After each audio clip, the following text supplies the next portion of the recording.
Hi everybody, this is Nikki and I'm here with another video that is my personal experience, personal, not to be used as medical advice. However, this one is not really about my personal experience. This one is a retelling of something that Sherry from my Facebook group had posted yesterday, which was very kind of her to post. It was a summary of information she received at a Medtronic presentation over the weekend. So first of all, thank you, Sherry, for posting. It was very nice of you to do that.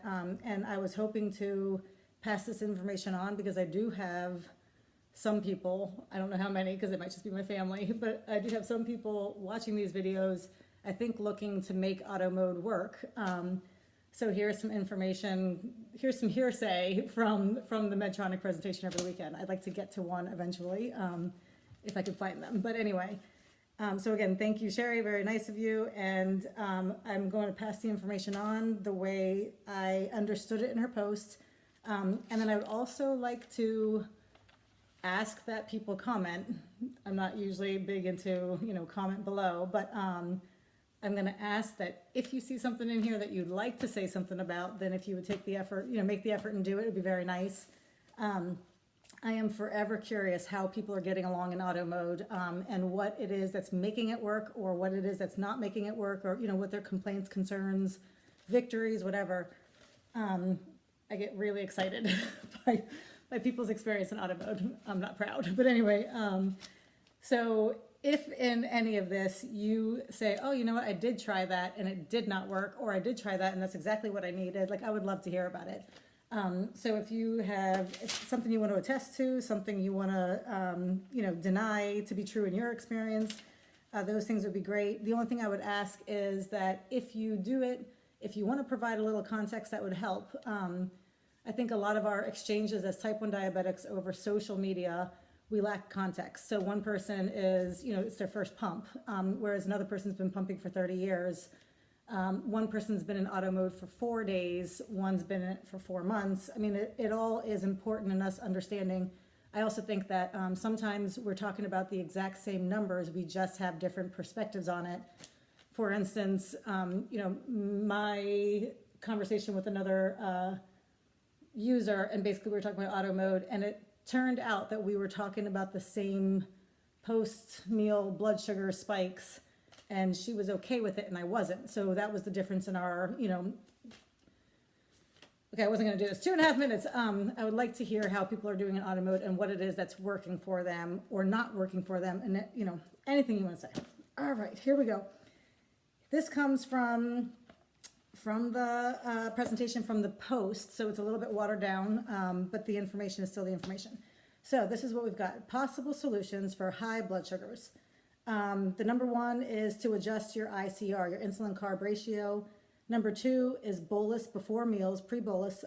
It's listed here 15 to 20 minutes. I was finding I had to do it even further in advance in some cases. 3, improve carb counting skills. Makes sense. I don't know how much of it, I'm not gonna comment. Okay.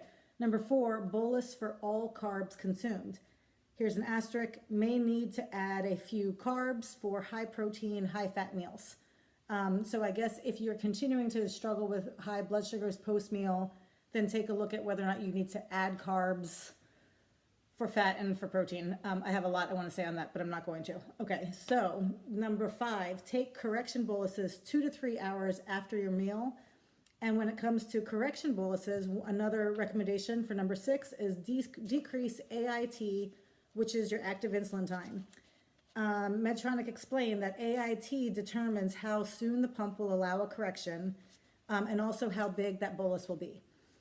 The pump is also looking at these things to determine your bolus. They're looking at your TDD, which is your total daily dose of insulin. They're looking at 6 days of insulin. I'm not sure specifically what. Is it just food boluses? That's my mother. Is it just your food boluses? Is it your TDD is your total daily, but they say 6 days. I don't know specifically what that is, so I'm not going to pretend like I do. They're looking at your fasting blood sugars. I thought that was very interesting because a lot of people struggle with the fasting blood sugar, kind of with the SG versus BG, but anyway. They're looking at the amount of hours since your last carbs entered and also your recent insulin delivered. Nothing mentioned about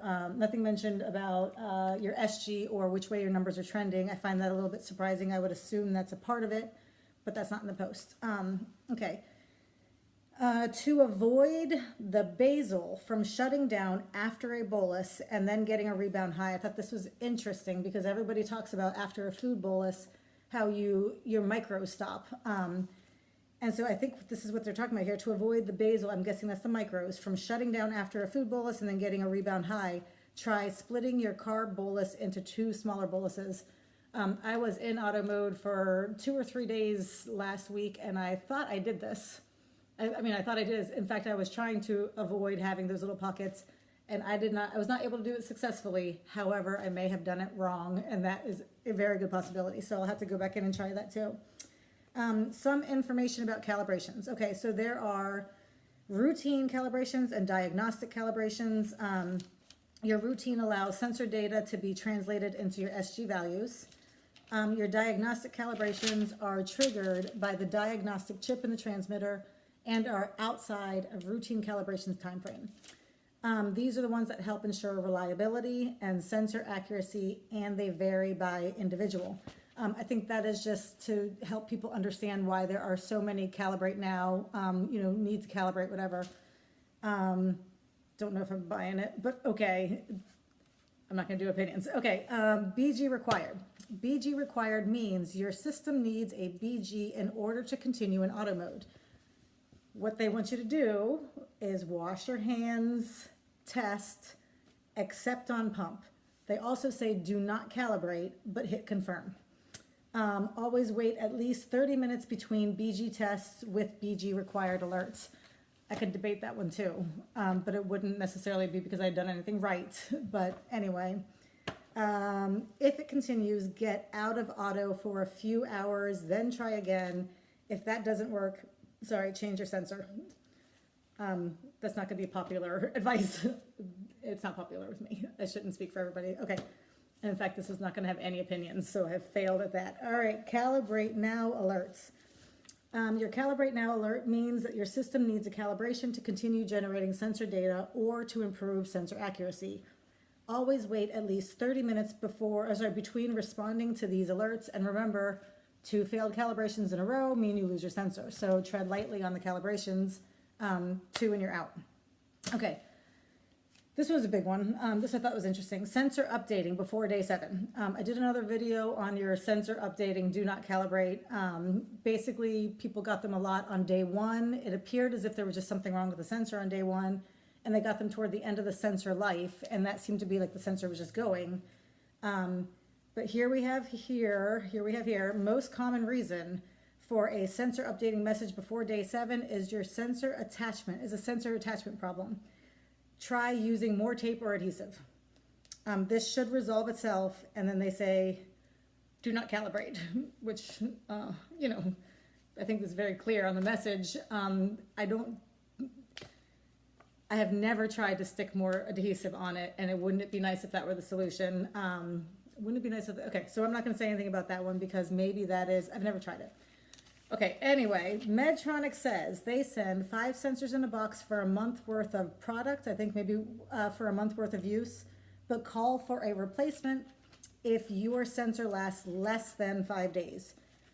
They also say drink your water, and in case you didn't know, back of the arm has been approved by the FDA as sensor location. Speaking of FDA, due to the FDA, this pump was designed as a hypoglycemic minimizer. Future versions maybe will address issues such as the user ability to change the target of 120 and being able to enter your protein and fat consumption. Also looking at getting away from A1C only as a measurement and looking at more time and range. That one I'm gonna end it with an opinion, and that opinion is for myself, my SG time and range is not particularly accurate. So I kind of feel like to say, let's just not look at the A1C as much and let's look at the SG.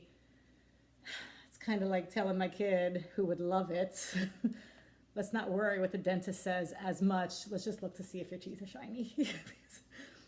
Not that shiny is bad, you know, and shiny is an indicator of something, but I feel like the dentist shouldn't be overruled.